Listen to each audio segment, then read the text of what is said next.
my colleagues on the high table here,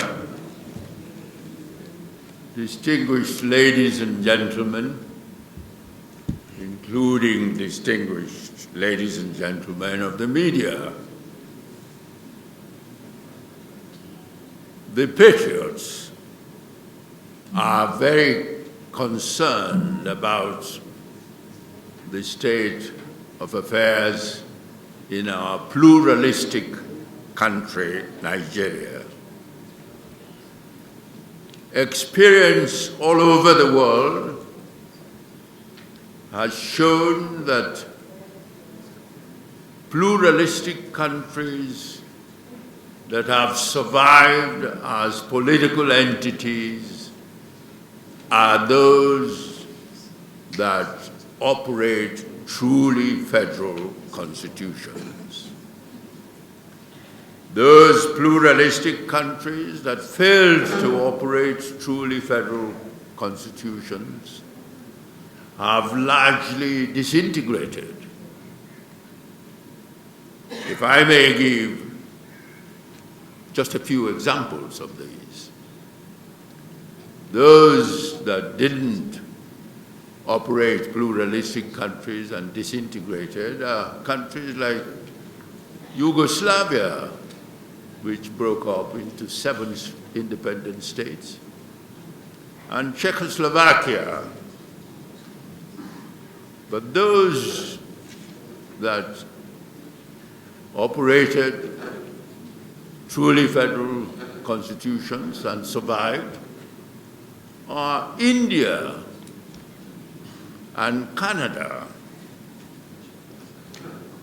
So the Patriots have been concerned that the root cause of our current problems in Nigeria is the constitution that we operate.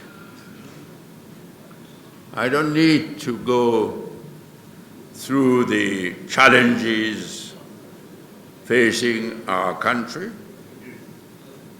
These are well known because the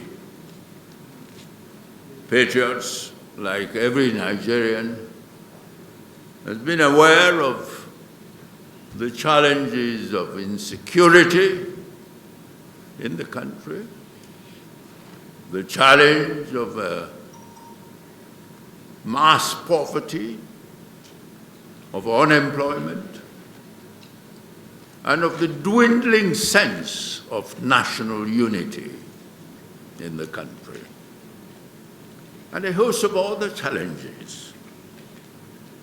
And so the Patriots, in collaboration with the Nigerian Political Summit Group, decided to organize the summit that met here over the last 2 days. But before the meeting of the summit, there were zonal consultations organized by the Patriots. And here, Professor Anthony Killer has been recognized because he, as the chairman of the Advocacy and Mobilization Committee of the Patriots, has been largely responsible for organizing the zonal consultations. And in the zonal consultations, town hall meetings were held, consultations with leaders of various sections of the society in the zones were held, and ideas that were fed into the deliberations of the summit were generated. And so the summit had the benefit of these ideas and discussed a whole range of Nigerian affairs guided by the single wish to make Nigeria work better, to make Nigeria more united, to make Nigeria develop its potentials. I believe that you've been given copies of the communique of the summit. If you have not, I hope you will get copies before you leave here. But let me take you through some of the main areas of the communique, which records the resolutions adopted by the summit. The first and foremost resolution is that Nigeria needs a new constitution. Nigeria needs to return to the truly federal constitution with which it began its independence journey. The present 1999 constitution is not such a constitution. It's not suited to the needs of a pluralistic country like Nigeria.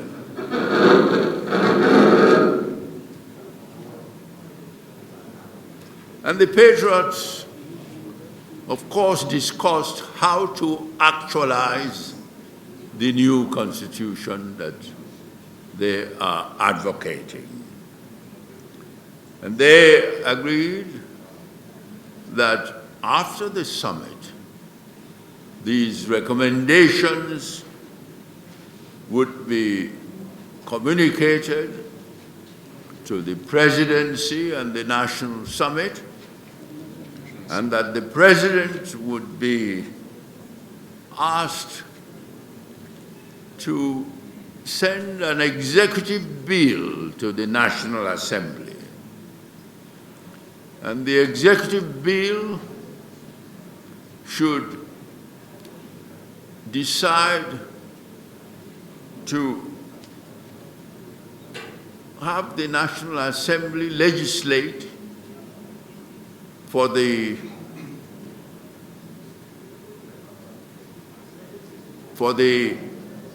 creation of a Constituent Assembly, the appointment of a Constituent Assembly in which all parts of the country will be represented.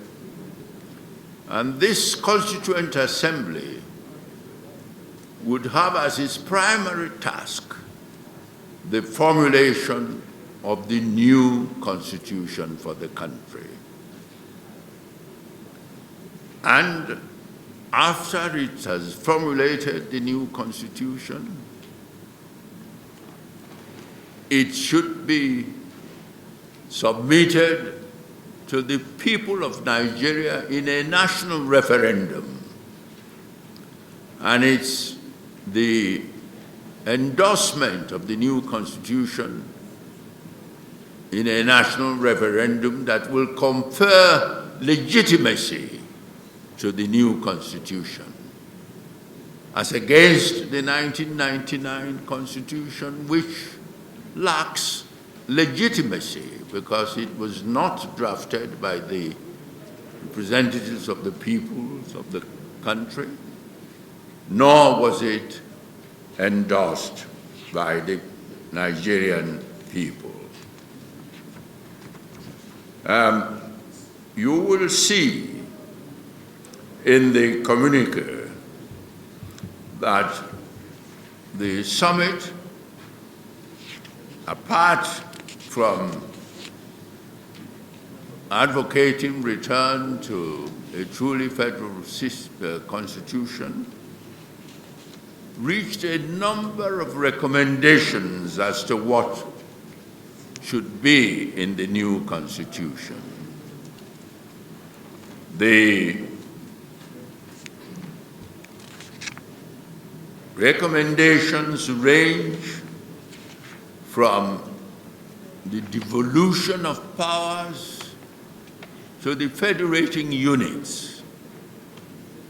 The new federating units to be agreed in the new constitution for the country. It would also touch on the legislature, that we should have a more cost-effective legislature, because at the moment the legislature that we have is unsustainably expensive. It involves the expenditure of over 70% of the national revenue on recurrent expenditure and the servicing of debt. So you will see in the communique that the summit recommended an inexpensive, or rather more cost-effective, legislature with powers devolved to the federating units. You will also see what the summit recommended about the administration of justice in the country. At present, the structure we have leads to overburdening of the courts, and the summit thinks that each federating unit should have a court hierarchy that leads to an appeal court where most issues would be adjudicated on, leaving the Federal Supreme Court to deal with serious constitutional issues and issues relating to the federating units and the federal government disagreements. And then you will also see that the summit thinks and recommended that the office, as it exists now, of the Minister of Justice and Attorney General of the Federation, should be separated, as is done in most countries.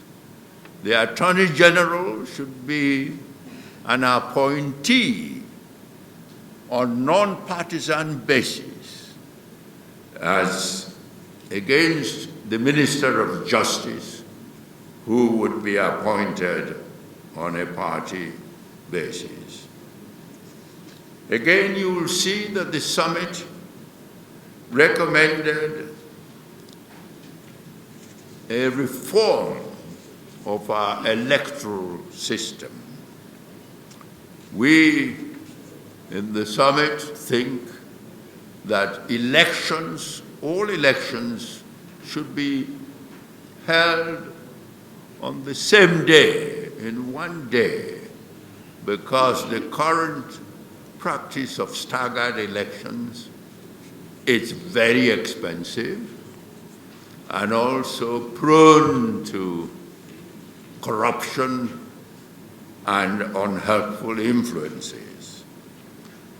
We also recommended that the elections should be not only be conducted in one day, as is done in countries like Brazil and Ghana, but also that the INEC should be mandated to transmit results electronically and the use of bimodal accreditation system, BVAS, should also be mandated. And the summit thinks that independent candidates should be allowed to stand in elections. That is, independent of political parties, individuals who stand elections on their own personal merit. And again, that carpet crossing should be disallowed. A situation where people get elected on the platform of political parties and then they defect to other parties, that system should not be allowed to continue to exist. That once a person, he or she, decides to defect to another party, that the seat should unconditionally be declared vacant. And the summit also talked about the cost of governance.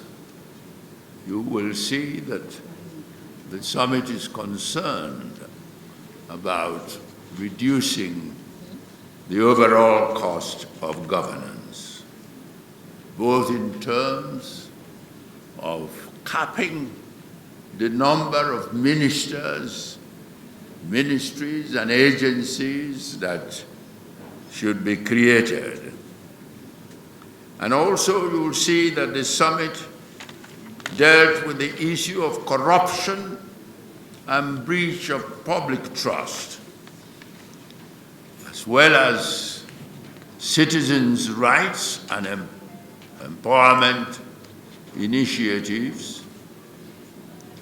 And the summit also dealt with the issue of Nigerians in diaspora.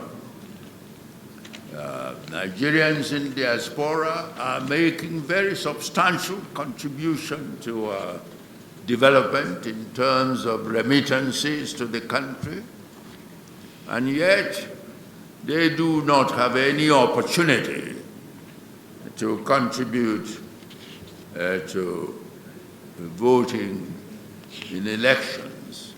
The summit thinks that the country should work to enable them in the future to be able to vote in the country's elections. The communique also deals with the national security architecture and strategy.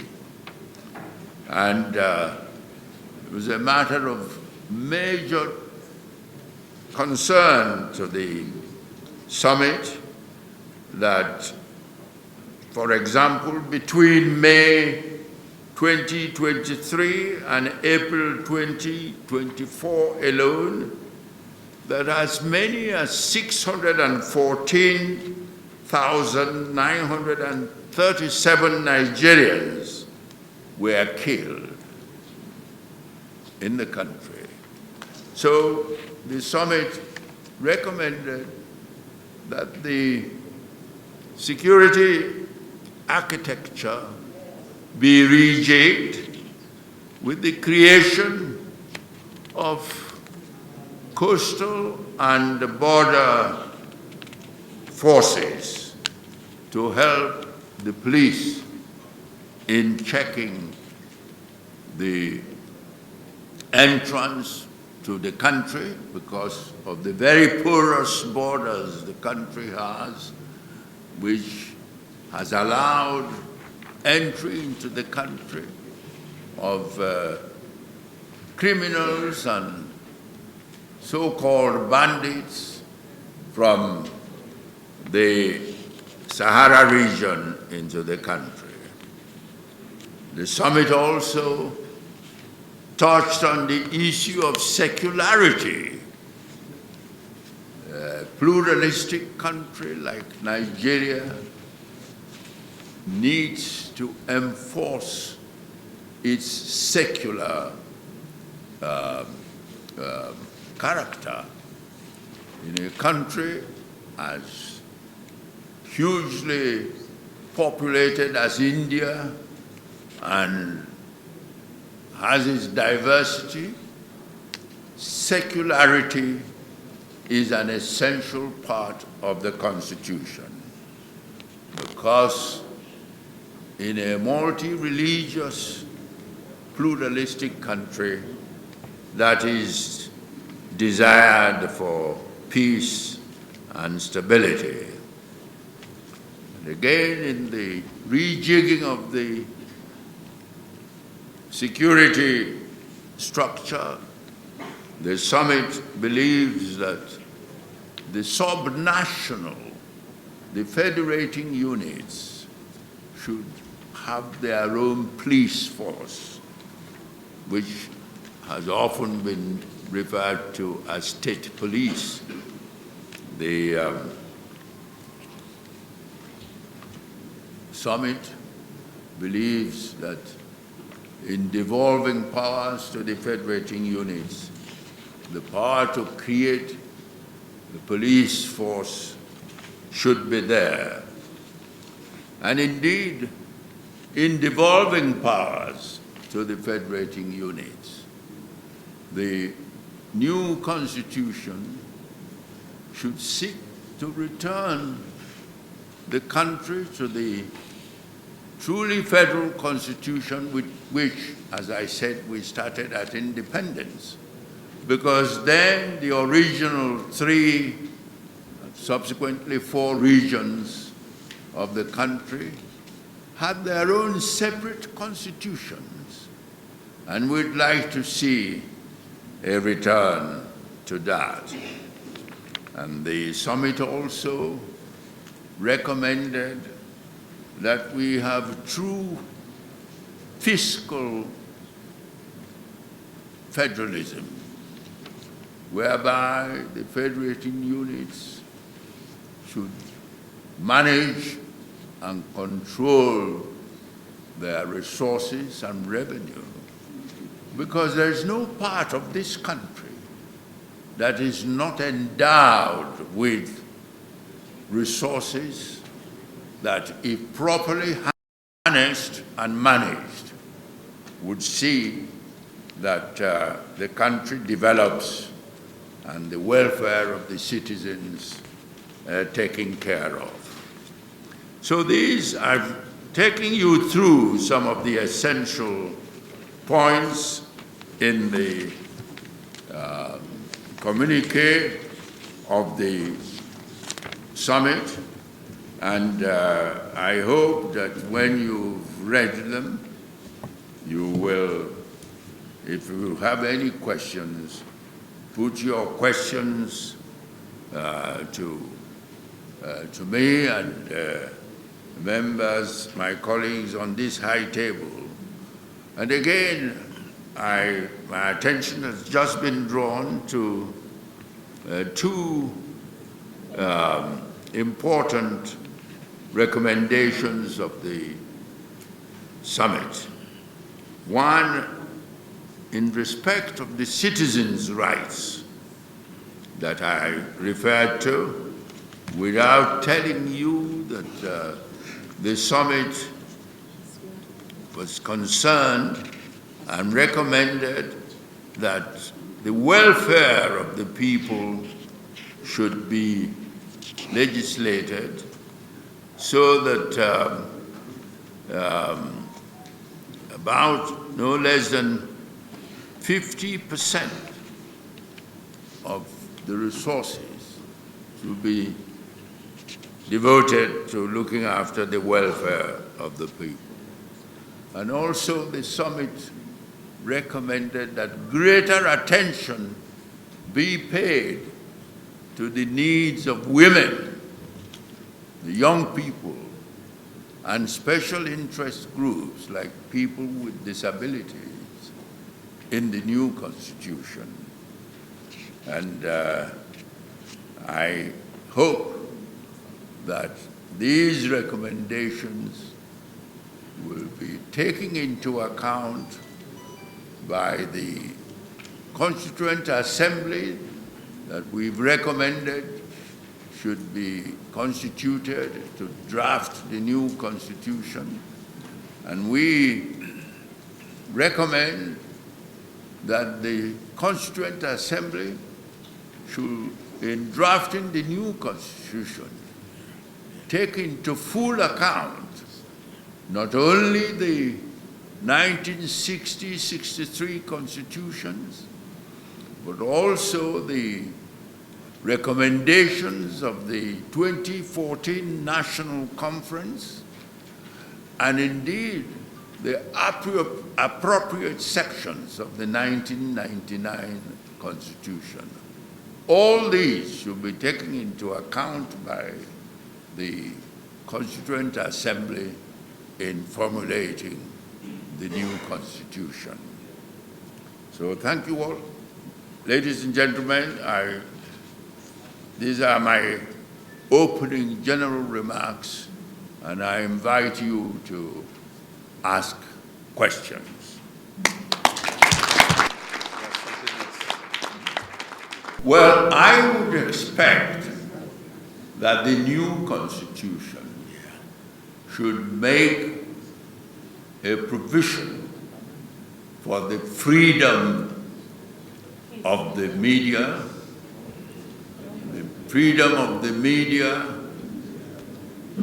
and also freedom of information. That is a standard provision in virtually all the constitutions that there are. And I didn't quite get your question about the Nigerians in diaspora. As I said, I'll repeat again, that the summit was concerned that their substantial contribution to the development of the country should be recognized by planning a system to enable them in the future to vote in national elections. As I said, before the summit, we organized zonal consultation. And the zonal consultations led to the ideas reflected at the summit. So for the first time, we have a set of proposals which enjoys wide support throughout the country. And I hope that the presidency and the National Assembly should be aware of that and react not just as they have done in the past, but react in the knowledge that the recommendations coming out to them this time enjoys massive support throughout the nation. But I would ask my colleague to add to the summit's recommendation is that the Constituent Assembly should be elected to specifically to formulate the Constitution. The existing National Assembly was not elected, these representatives were not elected to formulate the country's constitution. And experience all over the world is that constitution making, if it's to have legitimacy, must be made by people elected to do just that and no more. So we in the summit recommended that the existing National Assembly would still have a role to play. Their role would be to legislate for the composition of the Constituent Assembly and its mandate to formulate the new Constitution. And the election of the Constituent Assembly should be on non-party basis. It should be individuals selected by their different communities to draft the new Constitution. And it would not be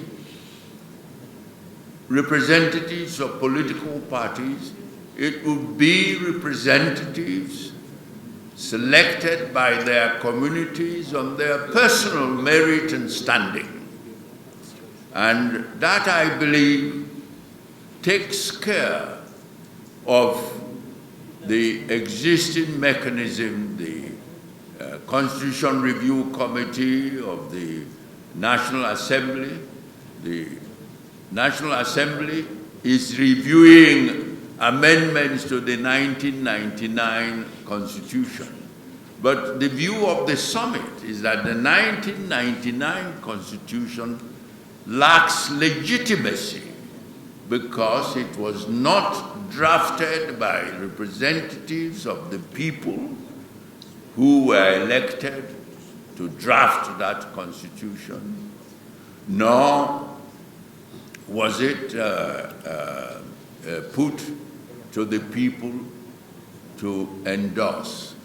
So the Constituent Assembly that the summit has recommended is, I must stress again, to be elected on non-party basis with the specific mandate of drafting drafting the new Constitution, which must be subjected to the people in a national referendum for their endorsement. Thank you, sir. Yes, next question. Thank you, sir. Your Excellency, Mr. Chairman, my name is Friday. Difference between this initiative and past initiatives. Yes, it was true that the 2014 National Conference, which was broadly representative, if I remember, I think there were about 492 people involved in that national conference. But their recommendations were, of course, not attended to by the government. But even if their recommendations were attended to, I do not think that the legitimacy which is conferred on a constitution by the population of the country would have been conferred on those recommendations. True, those recommendations would have served the country well, but in terms of a new constitution, the people of the country must be given a chance to endorse it or reject it. And that's the source of legitimacy for the Constitution.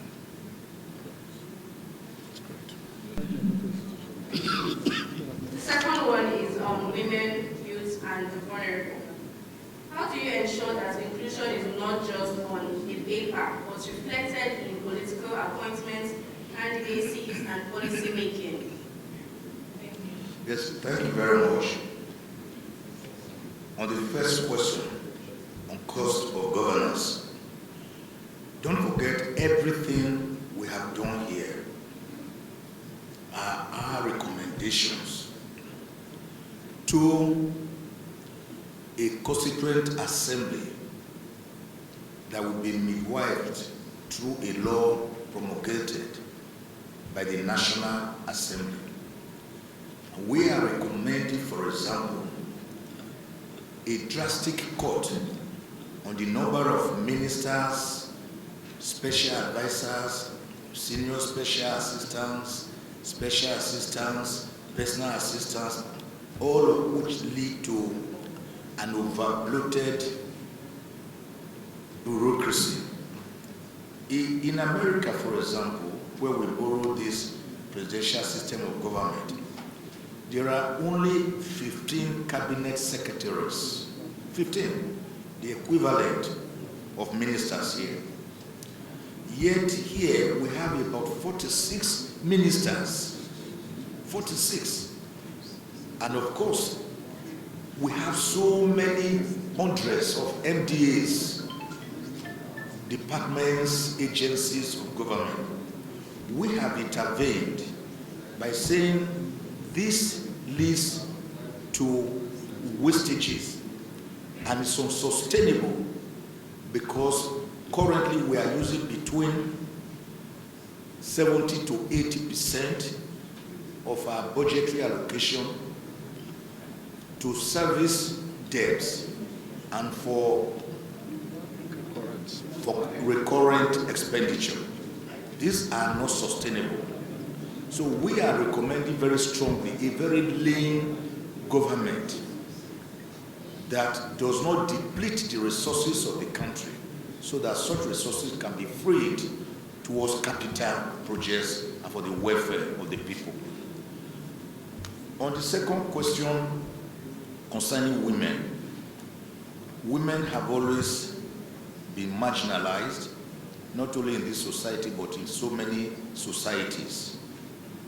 And the summit is concerned that these mothers of the home, who should be well recognized and well respected, have not been accorded their rightful place in the society. Following them are the girl child, and then some vulnerable groups like people that are challenged, people living with disabilities, and minorities, where you have many minorities in Nigeria. Out of Nigerians, 374 ethnic groups, many of them are marginalized, they are not recognized, a lot of them are killed in all these internecine programs. So we are saying that these special groups should be given a place in our polity. For example, women should at least have what we call the affirmative action of about 40 to 45% appointments in governments, which is not here, and that does not tell well on us. And the youth of Nigeria being the youngest or most youthful country in the world, with about 75% of our youths being under 30 and 45% under 15, we believe that the youth should be meaningfully engaged so as to remove them from crime.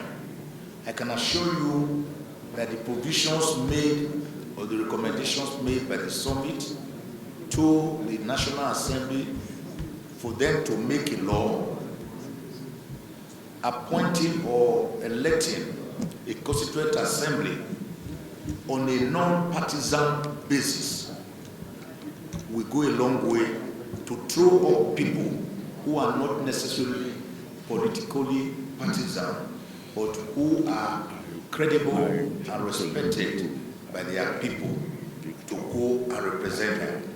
It is that representation of the people that will midwife the Constitution that gives it legitimacy and acceptability, thus making it homegrown and autochthonous, unlike the present Constitution that we have, which is militarily imposed and actually a decree attached to schedule attached to decree number 24. Thank you.